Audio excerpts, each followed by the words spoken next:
Not all journeys begin with thunder. Some start in quiet moments beneath starry skies, where forgotten paths wait to be discovered. If you enjoy gentle quests and soft magic, like and subscribe for more bedtime stories. In a small, quiet house, nestled like a smooth, gray stone at the very edge of a sleeping town, lived a young woman named Cecilia. The town itself was tucked into a gentle valley, a place of cobblestone streets and crooked, timber-framed houses that leaned against each other like old friends. A clear, cold river wound its way through the valley, and the air always carried the clean scent of water and damp earth. Cecilia's house stood apart from the town, separated by a rambling, overgrown meadow. It was made of river stones worn smooth by centuries of current, and its beams were of old, silvered wood that had long ago given up its fight with the wind and weather. The house seemed to have grown right out of the earth it stood upon, and it was hugged on all sides by a grove of ancient cherry trees. Their branches were gnarled and wise, thick as a man's waist, and in the springtime, the world outside her window became a breathtaking, dizzying cloud of soft pink and white, so thick you could barely see the sky. The air itself tasted sweet with their perfume. Cecilia had a special gift, a quiet and gentle magic that was as soft and unassuming as the blossoms themselves. It wasn't a magic of fire or spectacle, but one of whispers and stillness. The people of the town, in hushed and respectful tones, called her the Blossom Healer. They did not know the specifics of her work, only that when sleep became a place of fear, a small, unmarked parcel left on her doorstep could bring a night of peace. Her gift had been passed down from her grandmother, a woman who had also lived in this house and tended this grove. Cecilia remembered being a small child, her hand held in her grandmother's warm, wrinkled one, as they walked among the trees. "Listen, little bird," her grandmother would whisper, her voice like the rustle of dry leaves. "Don't just look. The trees are talking. The blossoms are singing. You just have to learn their language." Cecilia had learned. She had learned that each blossom held an echo of its day, the warmth of the sun, the coolness of the rain, the joy of a bird landing on its branch. And she had learned that this stored peace could be a balm for a troubled mind. Every single evening, without fail, just as the sun dipped below the western ridge of the valley and painted the clouds in sleepy shades of orange, rose, and deep violet, Cecilia would begin her ritual. She would take a small, hand-woven basket from its hook by the door. The basket was woven from willow branches she had gathered from the riverbank, and it was smooth from years of use. She would step out into her cherry grove, and the world would seem to hold its breath. The air would grow still and cool, and the only sounds were the soft whisper of her footsteps on the cool, damp grass and the gentle, papery rustle of the countless leaves and petals above her. She would walk to the heart of the grove, to the 3 oldest trees that her grandmother had called the sisters, and stand beneath their branches. Her fingers would brush against the delicate, almost weightless petals, but she wasn't looking for the most perfect or the most beautiful blossoms. She was listening. With a soft, low hum that seemed to vibrate with the energy of the earth, she would close her eyes. She would quiet her own thoughts until her mind was as still and clear as the surface of a forest pond. Then, she would feel it. It was a feeling more than a sound, a gentle, steady warmth, a quiet thrum of contentment that the blossoms had gathered from a long day of soaking in the sunlight and dancing with the breeze.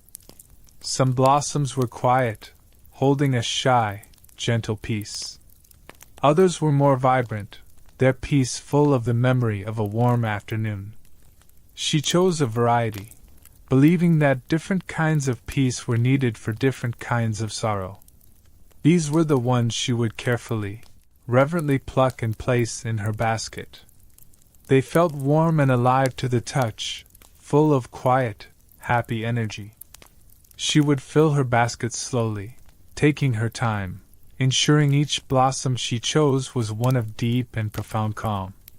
Back inside her cozy home, Cecilia would light a single, warm lamp fueled by beeswax, which filled the room with a faint, honeyed scent. The townspeople, knowing of her gentle gift, would leave their small, unmarked parcels on the flat stone that served as her doorstep. They were left silently, in the twilight hours between sunset and true night.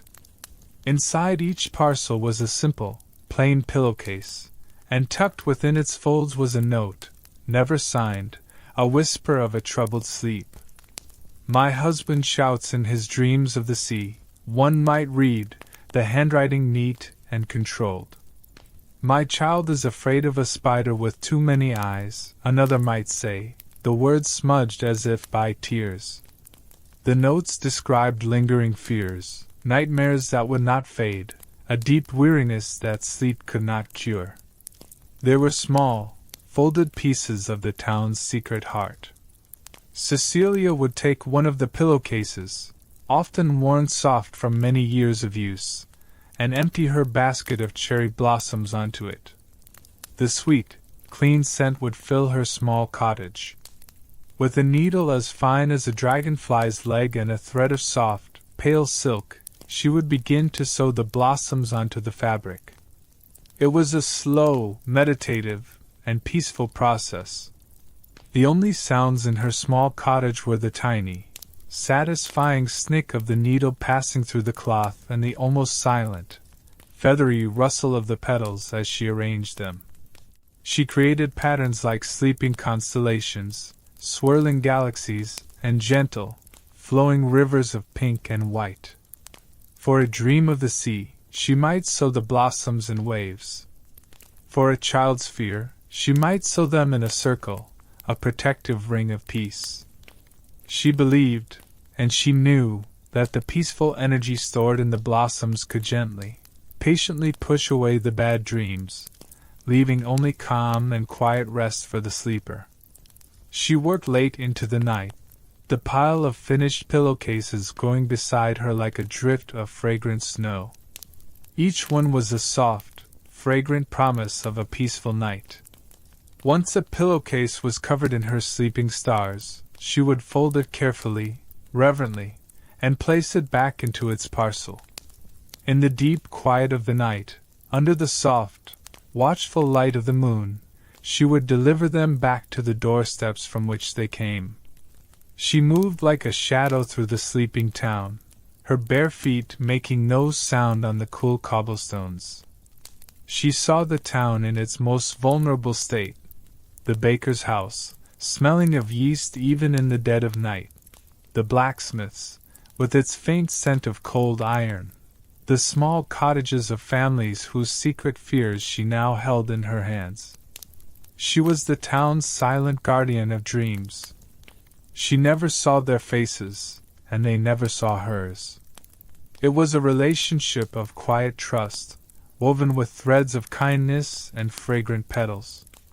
The wind, as it moved through the town's sleeping streets, would carry the faint, sweet scent of cherry blossoms with it, a gentle reminder that even in the darkest night, there was a promise of peace. One morning, as the sun's early, golden rays filtered through the pink canopy of the grove, Cecilia found a different kind of parcel on her doorstep. It was smaller than the others, wrapped in simple, unbleached homespun cloth and tied with a piece of plain twine.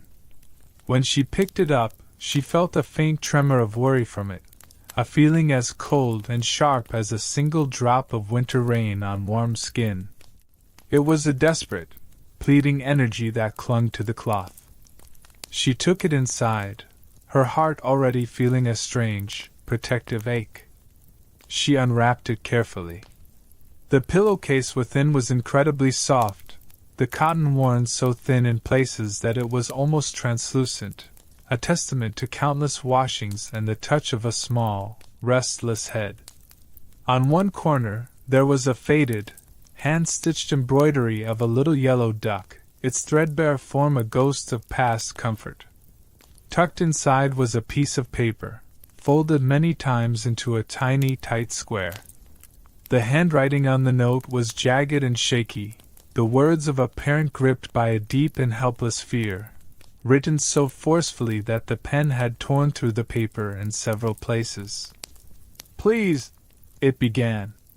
"My son is fading. He is so afraid to sleep. He fights it until he collapses, and then the dream finds him. It is always the same. He says it is a room with no doors or windows. There is no monster, no sound, just a cold, heavy darkness that fills the space.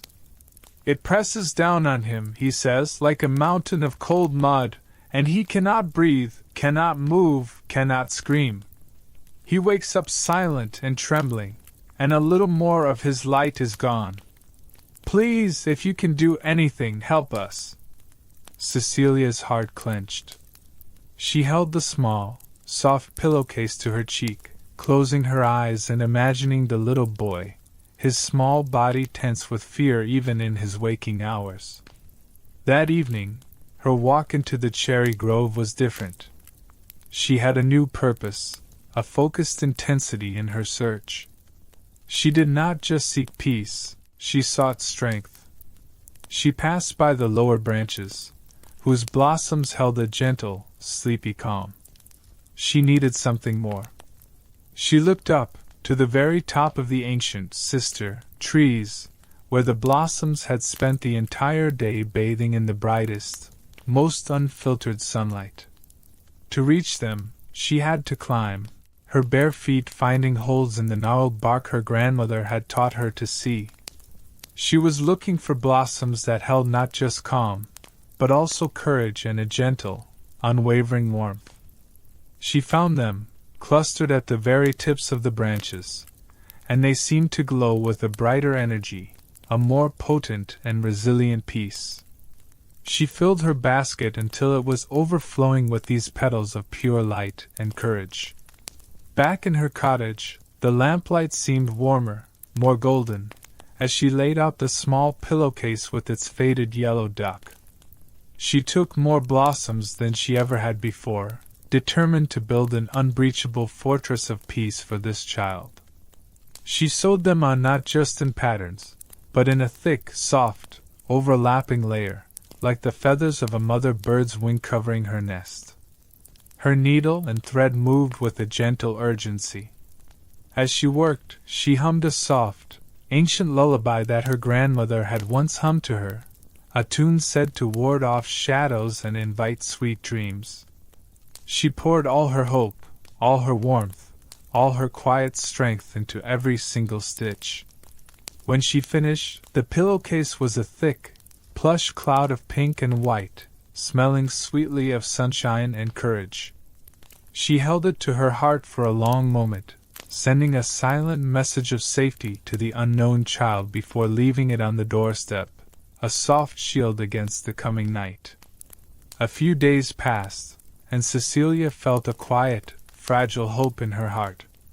She imagined the little boy sleeping soundly, his breath even and deep, his dreams filled with light. Then, one morning, the small parcel was back. Her heart plummeted. It looked heavier this time, denser, and there was no faint tremor of worry. There was just a still, cold silence, a void of all feeling. With trembling fingers, she brought it inside and placed it on her table. For a long moment, she just looked at it, afraid of what she would find. Finally, she untied the twine. The beautiful, thick layer of pink and white blossoms was gone. In the very center of the pillowcase, sewn with the same silk thread she had used, was a single, large blossom. It was as black as a starless midnight, its petals curled tightly inward like a clenched fist. It had no scent. When Cecilia hesitantly reached out to touch it, it felt cold, not like a petal, but like a smooth, dark river stone that had been submerged in icy water for 1,000 years. It was heavy, impossibly heavy, as if it held the full weight of the child's dark dream, concentrated into a single point. Her blossoms had absorbed nightmares before, but they had always faded and crumbled, returning to dust. They had never done this. This was not an echo of a fear. This was the fear itself, given form. A deep, cold dread had taken root in her hand, and it began to creep up her arm. Cecilia carefully snipped the silk threads and lifted the black blossom from the pillowcase. It lay in her palm, a void of color and warmth in her cozy, lamplit room. It seemed to drink the light around it, making the air feel thin and cold. Her first instinct, a primal urge born from generations of healers who fought against darkness, was to dispose of it. She thought of taking it deep into the woods and burying it under a heavy stone, or casting it into the swiftest part of the river to be washed away to the sea. But as she looked at it, her intuition, the quiet voice of her magic that she had learned to trust above all else, whispered a different story. This was not a thing of malice. It was a thing of immense, silent sadness, a fear so concentrated and pure that it had become a solid thing. To throw it away felt like throwing away a lost, weeping child. It did not need to be destroyed. It needed to be understood. It needed to be healed. An idea began to form in her mind, as gentle and uncertain as the first green sprout of spring pushing its way through cold earth. Fear was an energy, just like the peace in her blossoms. An energy she knew from her grandmother's teachings, could not be created or destroyed, only changed. It could be transformed. She looked out her window at the night sky. A brilliant, full moon was rising, bathing her grove in a wash of pure, ethereal silver light. The moonlight, she thought, was a gentle power. It did not burn like the sun. It soothed, it illuminated, it revealed things that were hidden in the harsh light of day. It was the light of secrets and dreams. Perhaps it held the key. That night she waited until the moon was at its highest point in the sky, a silent, glowing guardian in the vast darkness. She went to a shelf where she kept her most special things and took down a small clay pot she had made with her own hands as a child, guided by her grandmother. It was imperfect, slightly lopsided, but she had always treasured it. Etched into its sides with a stick were faint, childish symbols of spirals and sprouting leaves, patterns of growth and change. She took the pot out into the moon-drenched grove, to the base of the oldest cherry tree, the central sister, whose roots, her grandmother had said, ran so deep they drank from the oldest parts of the earth. The air was cool and smelled of damp soil and the faint, spicy scent of night-blooming flowers. The only sound was the soft, rhythmic shifting of the soil as she scooped the dark, rich earth into the pot. It was a living sound, full of the promise of unseen life. She brought the pot inside and placed it on her windowsill, directly in the path of the moonlight. The silver light made the dark, damp soil shimmer as if it were dusted with crushed diamonds. Then, with the utmost care, she took the cold, black blossom. She held it over the soil for a long moment, her own breath held in her chest. Then, she gently pushed its base into the center of the pot, planting it as if it were a precious, unknown seed. She covered its base with a little more soil, her fingers moving slowly, her touch full of a reverence and a fragile, desperate hope. She did not leave it. She drew a small stool up to the window and began her vigil. She sat there for hours as the moon made its slow, silent journey across the sky, watching over the small, dark shape in the pot. She began to hum again, not the lullaby of protection, but a low, steady chant of encouragement, a song of growth and unfolding that her grandmother had used for seeds that were reluctant to sprout. She sent all the quiet, hopeful energy from her own heart toward the blossom, weaving a blanket of warmth and light around its coldness. For a long, long time, nothing happened. The blossom sat inert, a knot of darkness in the silver light. Doubt began to creep into Cecilia's heart. The night grew deeper, colder. But she remembered the child, and the parent's desperate note, and she stayed. And then, just as she began to feel a sliver of despair, she saw it. A single grain of soil at the base of the blossom began to glow with a faint, internal light. Then another. Slowly, the light spread, not into the blossom itself, but into the earth around it, a growing ring of soft luminescence. The blossom seemed to feel this warmth. One of its tightly curled petals trembled, and then relaxed, just a fraction of an inch, over the course of an hour. It was a tiny change, a silent, sleepy sigh in the moonlight, but it was everything. The fear was not fighting her. It was listening. Cecilia watched, her heart beating a slow, steady rhythm with the quiet hum of the night. The faint light in the soil grew brighter, seeping upward, drawn into the base of the black blossom as if it were a thirsty root. A thin, silvery blue line, like a vein of liquid moonlight, appeared at the very edge of one petal. It glowed with a soft, internal light, a stark and beautiful contrast to the deep black. Slowly, another line appeared on the petal next to it, and then another, until a delicate, glowing web of light was traced across the tightly furled darkness, like constellations appearing one by one in a night sky.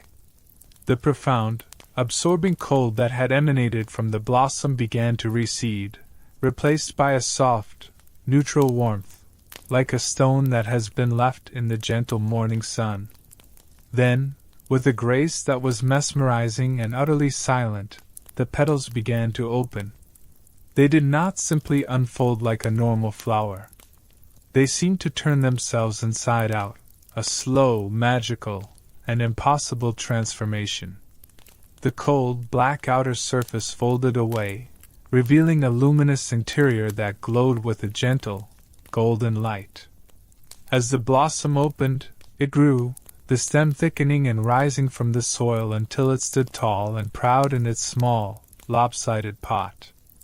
It was no longer a cherry blossom, or any flower Cecilia knew. It had become a living lantern.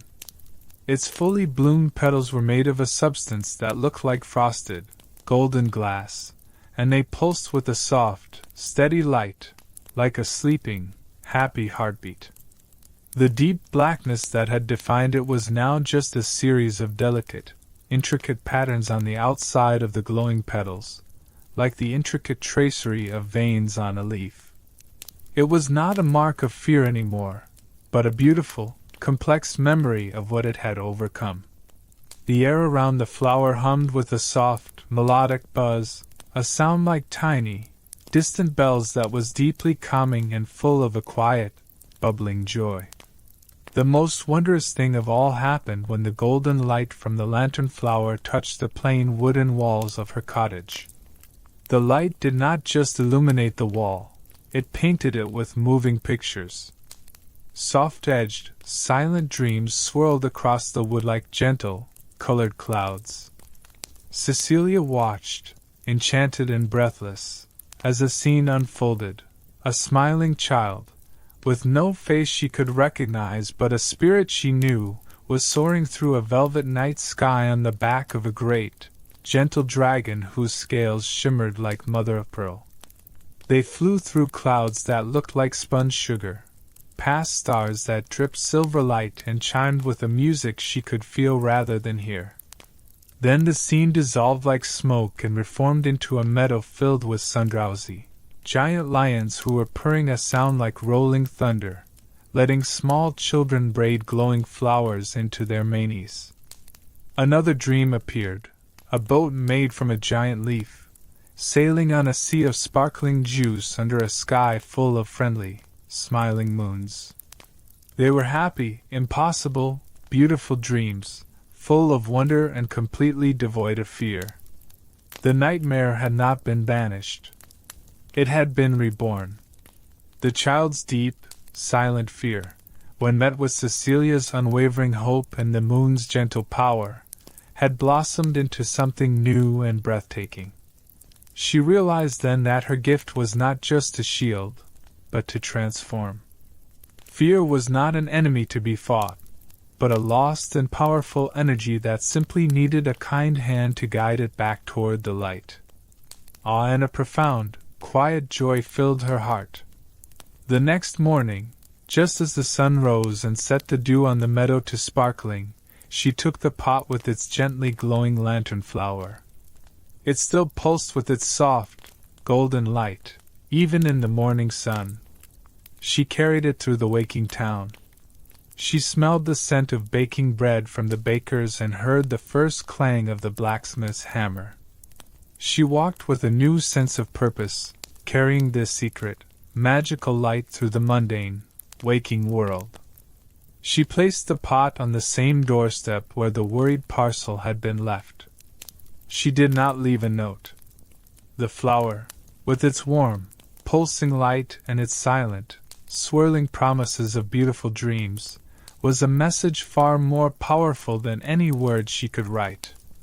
As she turned to leave, she saw a curtain in the upstairs window twitch, and for a fleeting second, she thought she saw the small, pale face of a little boy, his eyes wide not with fear, but with pure, unadulterated wonder.